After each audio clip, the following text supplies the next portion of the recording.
There it goes. Got it. Okay, with that, I will call to order the meeting of the Oregon Racing Commission for Thursday, February 15th, 2024. Could we have a roll call, please? I don't know, do I do that or Karen? Karen. Okay. We can see who is here. There, wouldn't come off of mute there for a moment. Okay, so we're taking roll. Who all is here? Okay, Commissioner Doherty, Commissioner Conde, Commissioner Beckstead, Commissioner Fowler. okay. Stuart Wood- Waxwiggs. We're Oh, just no, doing the just the commissioners right now, Mike. Just We're the good. commissioners. Yeah. Sorry about that. I wasn't clear. That's my bad. So I'm sure that Commissioner Barry will be on in just a minute or two.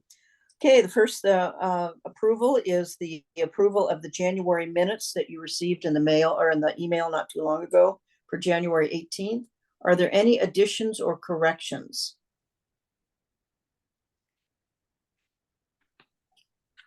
Okay, seeing none, the minutes are approved as printed and as sent to us, and they're very detailed. I appreciate that very much.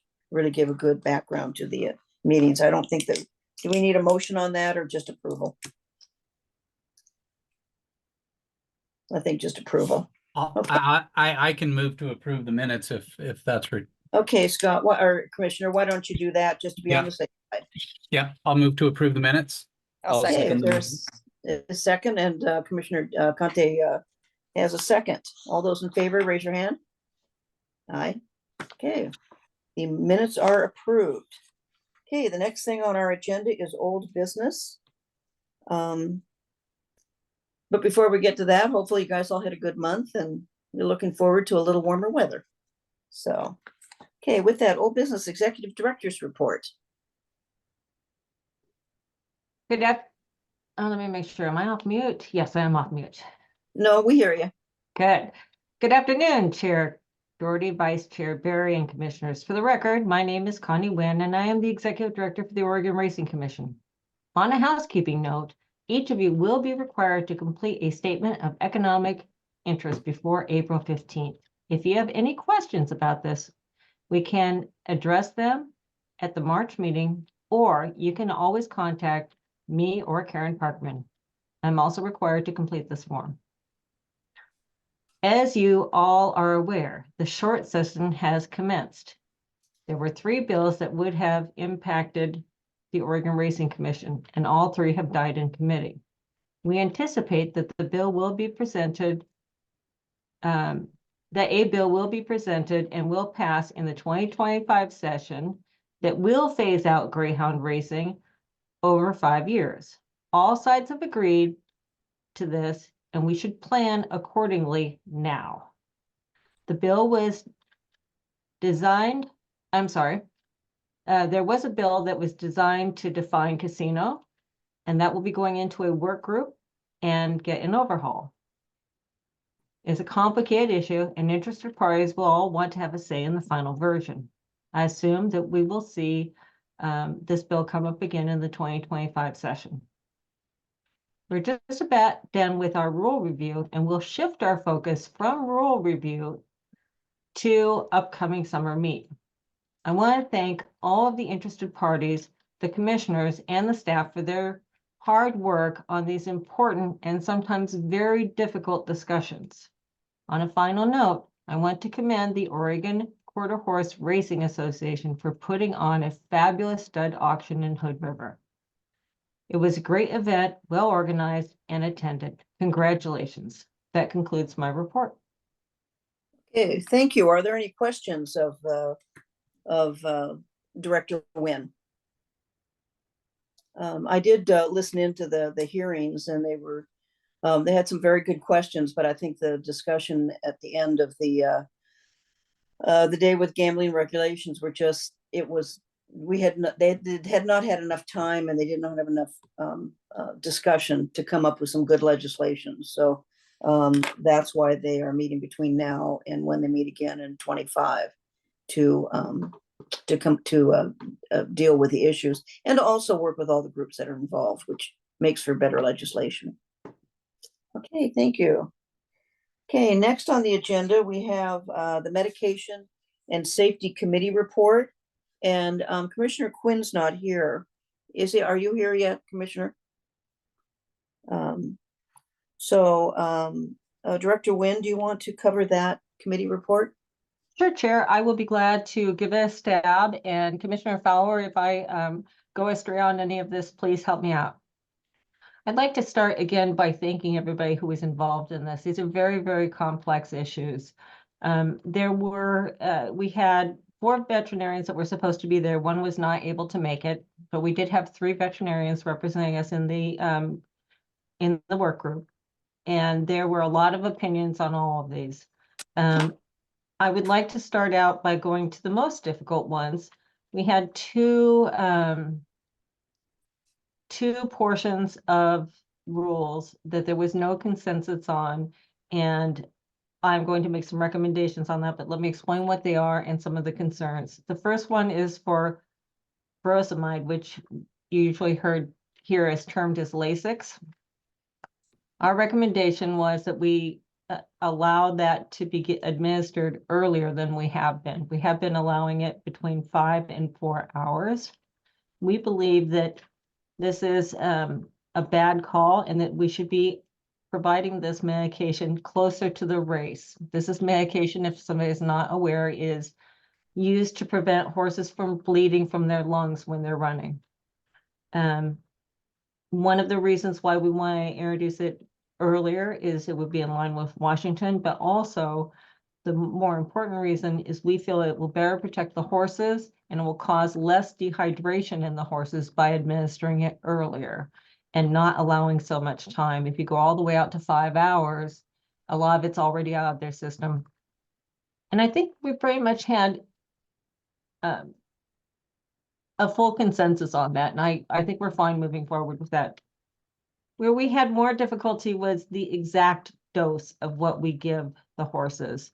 It was recommended by us to give 250. Our veterinarian feels that's in line with what the horses are getting. He hasn't really seen or noted any that were higher than that in any of our tracks that he can remember. He had offered to go up to 300. I know there's still a lot of concerns. There was one very important issue that was brought up that I don't think anybody has ever considered, and we may want to spend some more time researching before we do anything on this. And that is the weight of the horse. Thoroughbred horses tend to be smaller and weigh less. You can easily have a thoroughbred that can be 900 pounds, but you can have a quarter horse that can be much heavier than that. Because of this new information, I'm going to recommend that the commission consider allowing us to do more research on that portion, and not act on that until after this race meet. It's still my intention to follow the direction of our veterinarian and cut that amount only after we've done sufficient due diligence to ensure that there isn't a variant we should be considering with the weight.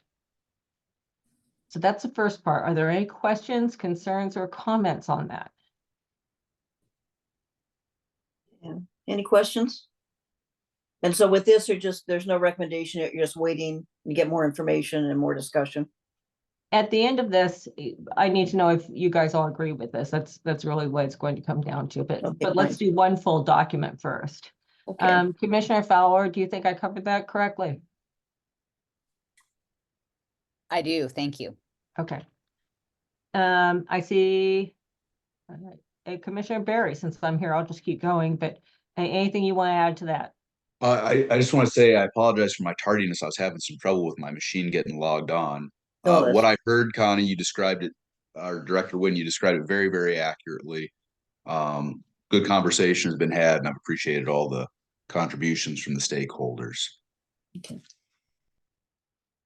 All right. The other concern that was brought up was on the what we call bute, the non-steroid anti-inflammatory. The concern on that is primarily around the dosage everyone agreed that 24 hours before a race, my impression was everybody agreed that 24 hours before the race gave too many opportunities for it to mask a potential injury, and that we would be much better off pulling that out to 48 hours. Where the concern was addressed is exactly what that looks like for the dosing. Dr. Everman had recommended a 0.3 micrograms per milliliter. There were several comments and concern that because the horses all metabolize it differently, there could be instances where the horse was legitimately given the right amount and it could go higher than that. And there wasn't a really good consensus, even amongst the veterinarians that were there, on exactly what that would be. Dr. Everman recommended 0.5, kind of as a compromise. There still is a lot of push-up back on that. I would probably recommend that we go ahead and make this 48 hours, but also leave that as is for this year until we have more research on that particular dosage.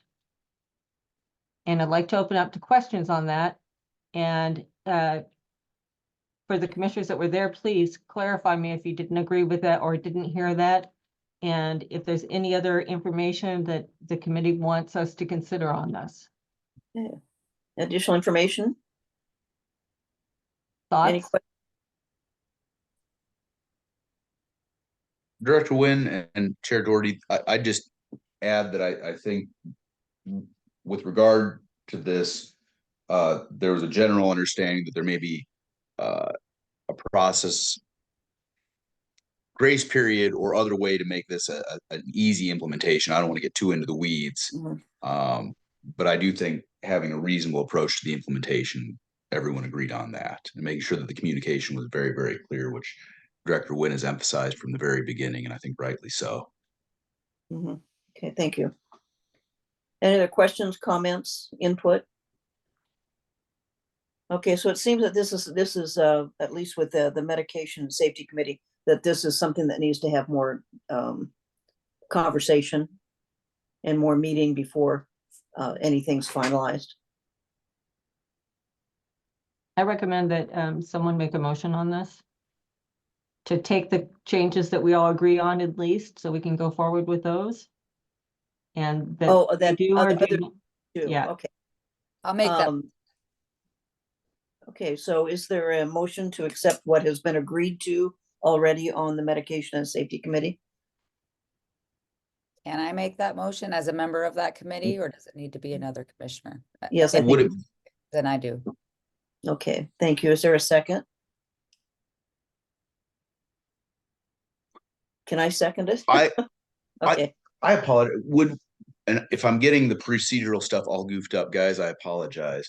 Would it make sense to have a written document based on the Rules Advisory Committee written up by someone on staff so that we could look at it and then as a commission vote on it? Or is that? actually, I think that's a good recommendation. I think it's a good recommendation to, before we vote on whether XYZ is what we're going to go forward with, it would be good to see it. My so- feeling, Chair Doherty, is that we have enough input from the public, and it's been very robust. I feel the opinions. I don't think there's any lack of clarity on the opinions that people have.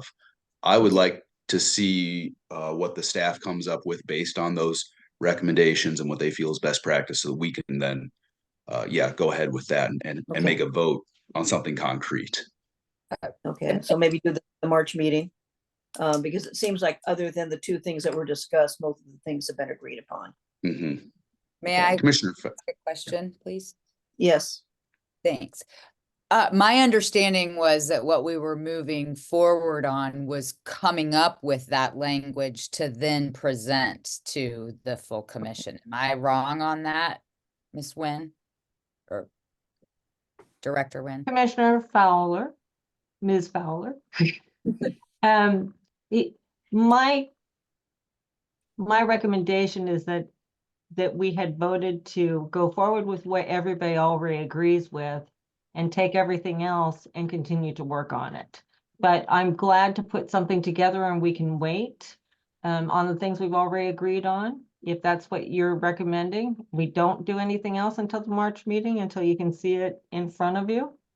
Okay. Um, Actually, I think that would be that's a good suggestion. So what I would suggest is that the things that have been agreed to, you get to the commission, and then maybe between now and March, whenever we're meeting again, maybe the other issues will be decided. If not, we will just go through and vote on the agreed upon issues with the medication and safety committee. That's not okay? Okay. That makes sense to me. Thank That- you.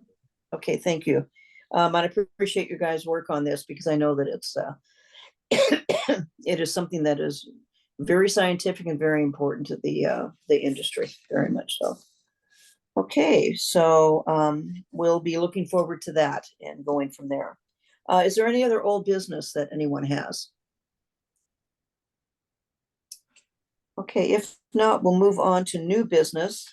And the first thing we have for new business is a review, and we talked about this at the last meeting, is a review and discussion of the best practices form. And Commissioner Beckstead, would you like to Yes, bring thank you, that Chair. discussion forward? Yes, thank you, Chair. So I think where we are in this process, which is has always been a little bit confusing to me. So it's just vaguely alarming that I'm the guy in charge of this. But anyway, so it's this process of basically doing a performance review of us as a commission, of our director, and so forth. We sort of rolled out the the document that we have to complete, and I think now we move forward with the process of actually filling out that document and getting it, I believe, to the governor's office. Does that sound correct, Director Wayne? Chair Bigstead, this is a check-in point. The form isn't actually due until the end of the fiscal year. But this is Okay. the opportunity for all the commissioners to talk about areas in there that you see that we need more work on, so staff can work on any of those things before the final evaluation is due. Okay. And I agree with that, because with this, and the one thing I had noticed, because as a commission, other than Commissioner Conde, we're all fairly new. And so some of these things we may not have dealt with yet. And Yeah. so with the best practices, we can go through and say, we haven't quite dealt with this, but this would be my suggestion as to, whatever. And so Commissioner Beck said, I like your idea that let's fill it out, have people give the input, have it go to the director, and then we can, I don't know if it's something that you put together and kind of have one document with all different answers, or whether we just Yeah. discuss it as a group. So Chair What- Doherty, I think maybe the right way to do this, and I'm glad that we don't need to necessarily jump in and start doing this, because I agree. When I was looking at it, I was like, we haven't been functioning long enough as a body to be able to Mhm. answer some of these questions. So Director Nguyen and I are going to be meeting separately, and why don't we, Director Nguyen, just put this on our agenda to sort of start sussing out, and then we can just start marching everyone through the process. It is quite a comprehensive Mhm. process and document, and I want to make sure we get it right, because I understand how important it is for purposes of accountability for us as a body and all of us individually. And also just in being transparent with the people of Oregon about the work that we're doing, how we see the work that we're doing, and how we're evaluating ourselves. So Mhm. if it's okay, I will have a conversation with Director Nguyen, and we'll keep moving forward on it. No, and that sounds good. I think in the meantime, if you want to look over the form as a commissioner and maybe start filling out some of the Yeah. things, if you feel comfortable answering some of the questions and the yes and no's and so on. And Yeah, that so will, and that's, I think, I'm sorry to interrupt, No, go Chair. ahead. I think that's a really good approach, and maybe maybe what I can do is start working on it in consultation with Director Nguyen, just so that she's sort of aware of the entire process from start to finish. And then, you know, we can pass it on to the larger body and you guys can share your thoughts on it. And like I Okay. said, I'm glad we have some time for this. You know, it would, if this had to be done today, I'd be like, well. Yes, yes, yes, no, yes, no. Yeah. Yeah. So anyway, so thank you for your indulgence, everyone. And I just want to make sure we do it right. Well, I think the important thing is just to get the things right. And so we don't have to go back and do them again and so on. Yeah. So anyway, and so this is something that we shoot for the March meeting, but it might maybe fill into April, who knows? I Yeah. don't know. It'd be up Yeah. to you. Okay. And but anyway, but in the meantime, other commissioners go through and look at the questions that they have, because I mean, some of them even, you know, I don't know if they adhere to accounting rules and that kind of thing, because I don't know what the accounting rules are. So those are the sort of things that as commissioners we may not fill out, but a lot of the information, especially on transparency and communications and so on, we can give some positive input to. Okay. Any Sounds other good to me. questions? Okay. Then what we'll do is move on to review of the meetage applications.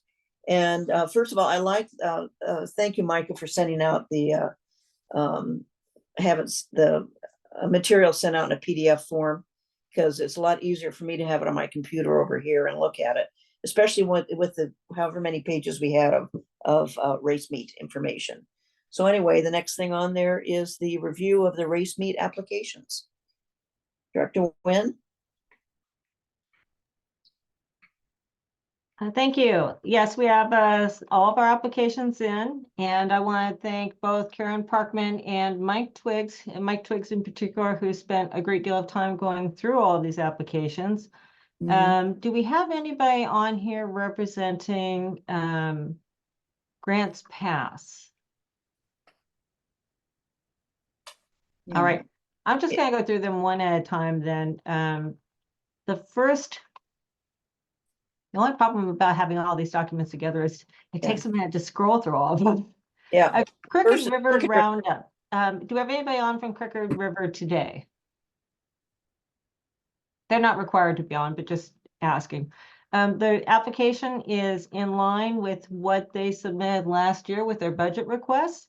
Everything is in place and everything looks fine to us, and we are fine approving that one. I think I'll go through all four of them and then recommend that you vote on all four of them at one time, if that's okay. And I'm sure Kelly will tell me if it's not. The second one is for the Eastern Oregon Livestock Show Union. Do we have anybody on from Union today? I guess everybody's busy today. Also, the application is completed correctly and all the according documents were obtained with it. And it matches the all the requests that were outlined last year in their request for funding. The following one in your packet, scroll, scroll, scroll, scroll.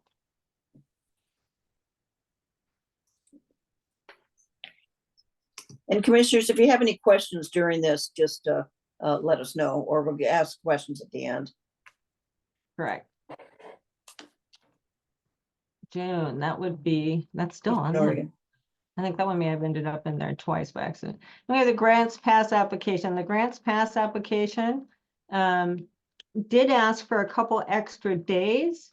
They have not asked for extra funding to support those through Hub Fund requests. So we're assuming that there isn't anybody on here for me to ask, but we're assuming that they put those or extra races, the extra races on there as a kind of a placeholder, because usually what happens is some races are canceled somewhere and then they have to ask special permission to put them in. But I have not had a chance to talk to them about that. Mr. Bodine, do you know anything about that on the extra dates that they put in for? No, Director Wynn, I mean, other than the only difference I know from the Grants Pass Sora meet from last year is that the one day that, which was all quarter horse racing, which we had was actually a commercial day because we had to meet the commission's requirement of one commercial day in that fiscal year. So that day won't exist this year. And that may also figure into the extra days that Rod's asking about. Or Okay. extra races, I'm sorry. Right, and then we have Tillamook. Do we have anybody on from Tillamook today? So, and then I think I mentioned Farmville, but if I didn't, I'll mention that now. So all the applications are there, they're complete, and other than that one discrepancy, everything matches, and we have not been asked for any additional funds for anything. So I think it's open for a vote to pass to approve these applications. Okay, are there any questions on the commissioners about the applications? Okay, if not, I entertain a motion to accept the fair meet applications as presented. I I'll so move. make it. Okay, Go- I'll Commissioner second Commissioner Conde. Conte, and the second is Commissioner Barry. Correct. Thank you. Okay, thank you. Okay, any other further discussion? Okay, all those in favor say aye and raise your hand. Aye. Aye. Okay, passed unanimously. Okay, thank you. Okay, the next part, number 7, we've got, we're working on permission to begin rulemaking process on 5 different items. And I think just for, whatever's sake, why don't we go through all 5 with the different changes that are made or the additions or the corrections in the request for the rulemaking, and then vote on all of them at one time? Is that okay, or would you guys prefer to vote on them separately? What are your wishes? Whatever is more efficient, Chair. I don't know if Karen or Ms. Parkman or Ms. Nguyen have a preference so that we keep a better record perhaps, but whatever is more efficient. Okay. Maybe just each one of them might be the more efficient way to do it. A little more timing, but more efficient. So with that, what I'm gonna just open up a little bit of hearing if we can find out about the correction conflict or 462-130-0010 sub 2K, which is corrects conflicting information. Chair, this rule takes out a line in the text that conflicts with another line. Some of these were changed and all the changes weren't properly edited for other parts of it. So that's all this one is doing. It's just removing a line about the influence of intoxication because it conflicts with the same statement below. So it's more of a clerical fix more than anything else. Okay, so with that, do we approve the change or the permission to begin the rulemaking process on that one, or to continue the rulemaking process? Commissioner Conte? I move for us to start the rulemaking process. Okay, thank you. Second? I'll second. Okay, Commissioner Fowler, all those in favor, please raise your hand, say aye.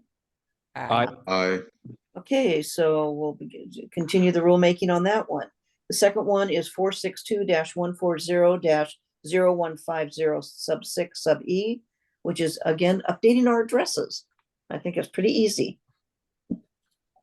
I don't have anything to say about that. That's all it is. Yeah, that's all it is. I'll make the motion. Okay, thank you. Commissioner Fowler makes a motion. Is there a second? I can second that. Okay, Commissioner Conte seconds. All those in favor, please raise your hand. Say aye. Aye. Okay, passes unanimously. The address has changed.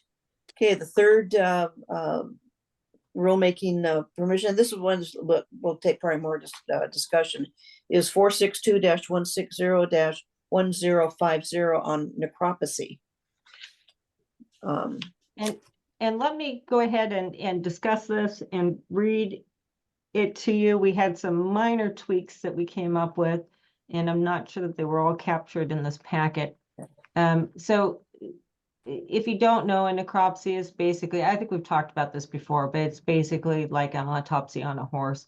We did decide to change the name of it from just necropsy to post-mortem exam / necropsy. That kind of covers a broader spectrum.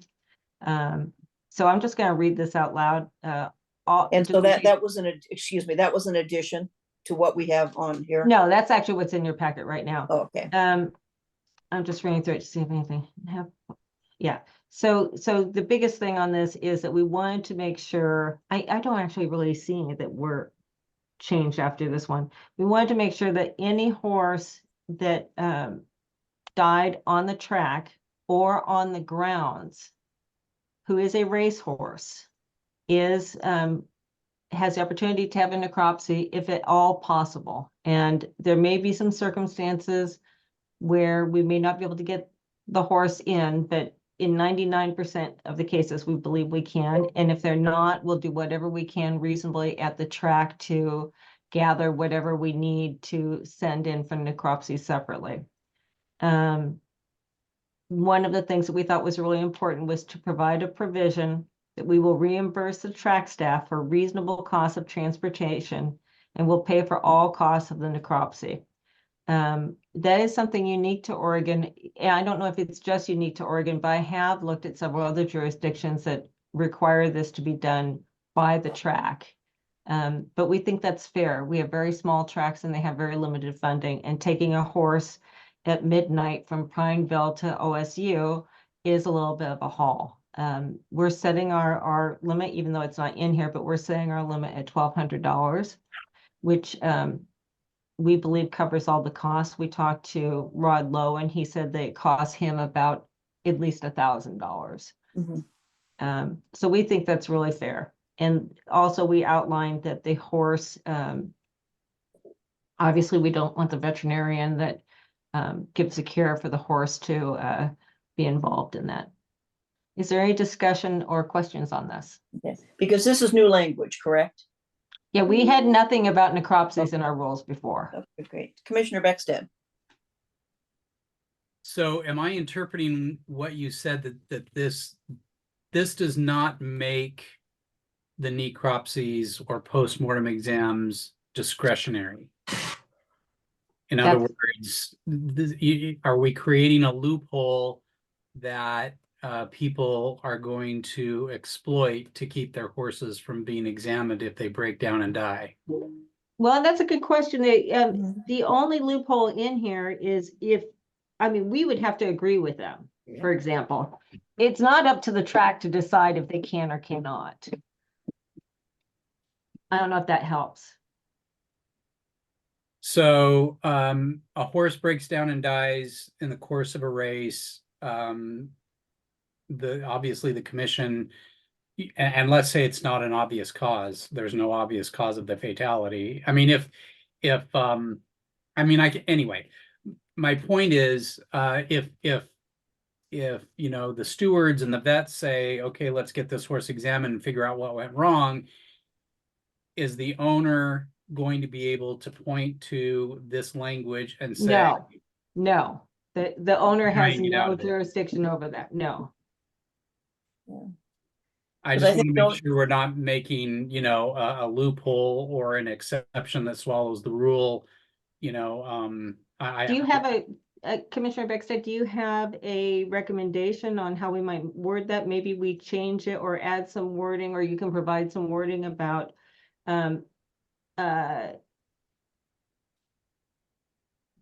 when reasonably feasible, Right. as assessed, as determined by the ORC staff, or something along those lines to make it more clear? Yeah, I just don't want to have a situation where, you know, we've created, you know, a loophole so that, you know, people can get out of having their horses examined if something goes wrong.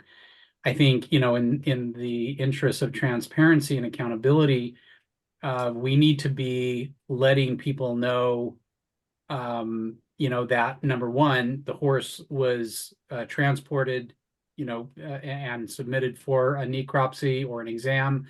And here's the findings. Mhm. What I don't want is for us to say, well, no, there was no necropsy because under our rules, the owner can basically opt out or whatever. Well, I think with this is if you look at the language, it says when reasonably feasible is the only part of the language that I see on this that could be kind of iffy. And I think that Commissioner Wynn's suggestion that when reasonably feasible, but the decision is made by, you know, whatever you had said before, made by the Racing Commission. Or by Commissioner- commission staff. Yeah, commission staff. Commissioner Fowler? It was certainly the intent that it would only be the Racing Commission that Yeah. say it was not reasonably feasible.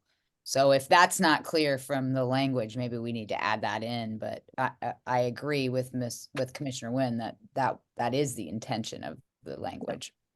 And I think if you have something like that, that would solidify the intent a little more. Commissioner Conde? Maybe if we substitute the language of when reasonably feasible, we can add a comma and put unless good cause is shown to the ORC. That way the onus is on the person or people that claim they cannot perform the necropsy to show us good cause. And it's clearly stated that it's to the ORC. They would have to show good cause for not being able to do so. Okay, Commissioner Fowler? Thanks. That would then make it seem like the owners could give a reason why there's no good cause. And that's not the purpose of this rule. Purpose of this rule is every horse is going to get a necropsy, except if it's not reasonably feasible to transport the horse in some way, and then a post-mortem exam needs to be done at the track on site. But it's not a situation Right. where an owner could, there is no good cause for an owner not to have this done, that it's not their option. Now I see the actual purpose of the rule, and I think if then we take subsection A and split it in two and just say all race horses that die are euthanized on Oregon Racing Commission's jurisdiction's racetrack shall have a postmortem examination necropsy performed, period, subsection 2. And then we can add then to the B subsection, or add another one that says it would happen at that facility whenever feasible. So taking the when reasonably feasible completely out of the action or requirement of performing the postmortem. Yeah. Because the when reasonably feasible qualification only applies to doing it. If Yeah. maybe if the commission thinks it's feasible, it's the idea of who is the one that decides whether it's feasible or not. So, Okay. Director Wynn, do you agree with yes? Yeah, so I'll play with these words, but I'm hearing the subsection or the second section of this would be something around the lines of when reasonably feasible as determined by the Oregon Racing Commission, these necropsies will be conducted at, the right facility. Otherwise they'll be on, I'll get the language, but I think I've got what you're saying. Do we all agree that it should be reasonable, feasible? It's going to OSU, and if it's not feasible, we're gonna do what we can on site. Right. I Right. think so. Yes. Okay, I'll fix it. Is that pretty much a consensus, commissioners? I Commissioner. think so, yeah.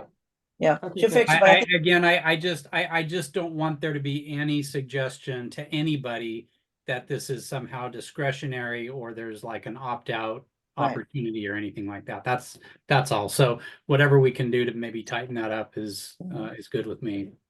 Well, and maybe one of the biggest excuses of, well, we won't want to do this because we can't afford it is not an excuse because we're paying for it. So, yeah. Okay, but I think it's a good addition to rulemaking, but we'll go through and work on the language with that and then get back to it. Okay. And then the last thing under the rule review is 462-220-0030 sub 11. Record retention amendment. And so Director Nguyen, what is the change in that one? I'm pulling up, I should have printed these. Okay. Way down there, effective July 1st. Yeah.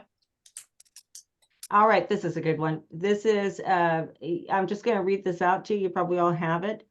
This was one that was brought to us by our advanced deposit wagering companies, and I really like it. Thank you, Micah, for putting this together.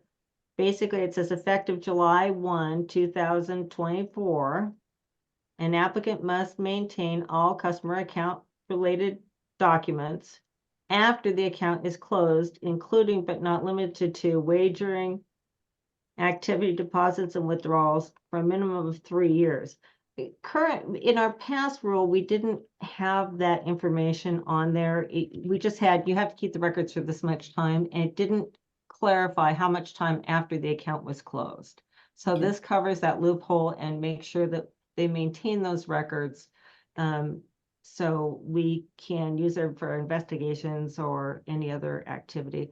And I would like to call on Micah Lloyd in case I missed any of the other reasoning for that. Thank you, Director Nguyen. This, as you noted, closes a loophole that was brought to the ADW's attention with many of the mobile apps, Apple, Google, requiring the ADWs to delete customer information when a customer deletes their account. This allows us to maintain those records, especially considering responsible gaming considerations. We don't want people to just delete their account, turn around and sign back on, and they're a new person. It's our responsibility to maintain the integrity of I guess, safety of the customers. So really, this just closes that bit of a loophole.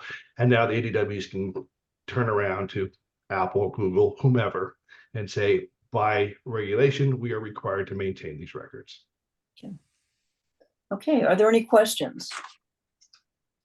Yeah, this seems to be something good. Okay, a motion to continue the rulemaking on record retention. I'll make that motion. Okay, thank you, Commissioner Fowler. Is there a Second. Okay, second to whoever that was, I wasn't looking at. And Beckstead. thank you. All those in favor, raise your hand, say aye. Aye. Okay, pass unanimously. Okay, the next, the last part of the discussion is possible adoption of proposed rule filings. And so we will do these each individually. And so the first one is 462-220-0040. It prevents double taxation on affiliate fees. So if you want to.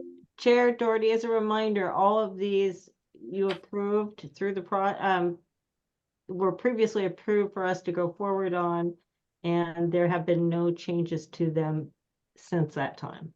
Okay, thank you for the clarification. Oh, the ones down that we're talking about now? Correct. Okay, so do people need to be briefed again as to what they are? Maybe that wouldn't hurt, just a quick summary. Because I know Karen sent it out, but. Sure. The first one, it closes a loophole again that allowed double taxation on affiliate fees. When an affiliate is a white label, it's basically the company sets up a web address that goes to our licensee, and our licensee processes all their wagers. The affiliate's just taking a portion of that money, but the ADW, our licensee, is actually still the account holder for those. There were some affiliates that were getting so large they could potentially become bigger than the licensee, and when the licensee had already capped out, stopped paying their taxes, we put this rule in to ensure that they were paying more taxes for these smaller companies that they were taking on. When we first put this together, we didn't foresee a time when an affiliate would get so large that they would be at the level that we had set before the ADW capped out. So what it did, the way it was written, is the affiliate could have to start paying taxes before the primary company had to pay taxes, which meant they were both paying taxes on the same wages. So this just closes that and prevents double taxation. And I noticed that was written in the rule making, or in the rule itself. Okay, so there was, any discussion on that? Any questions? Because we have talked about this before. Okay, I move for a motion to adopt the rule 462-220-004. I'll make that motion. Okay, thank you. So, is there a second? I'll second it. Okay, thank you, Commissioner. Moved and seconded to adopt the rule changes in the rule that we just talked about. Any questions? Okay, all those in favor, you say aye or raise your hand. Aye. Aye. Okay, so it just passed unanimously. And the last one is 462-220-0020, and it clarifies out-of-state licensing requirements. And this was also sent to us. And Chair, Commissioners, the purpose of this was it does two things. Number one, if we have a state such as, let's just say New York, who we know they have to get these staff and employees who have access to the customer records. If we know they're already licensed in Washington, the argument was made that why should we require them to have a license for us too? And we haven't in the past. We haven't required them to. But throughout the years, we've learned that some jurisdictions do full background checks and some jurisdictions don't do background checks at all. So this clarifies and says, if you're in a jurisdiction where we can get an affidavit stating from that jurisdiction that they have done background checks on those individuals, you are not required to get an Oregon license as well. If we cannot get affidavit from them, they have to all get individual licenses. Okay. Good. Are there any questions about that?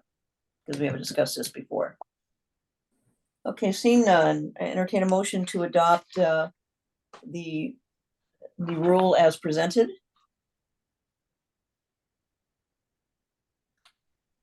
Okay, Commissioner Conte moves. Is there a second? I'll second. Okay, and Commissioner Lindsay or Commissioner Fowler seconds that. Any questions, comments? Okay, if not, all those in favor, please, for the rule change, please, or rule clarification, please raise your hand or say aye. Aye.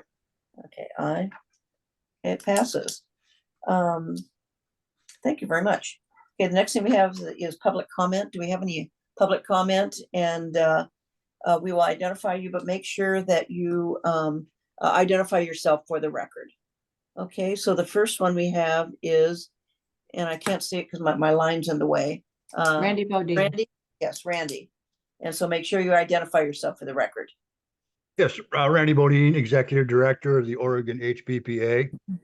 Two things real quick. One, for clarification, the stakeholders are all completely in favor of this necropsy thing. Where this comes into is that Dr.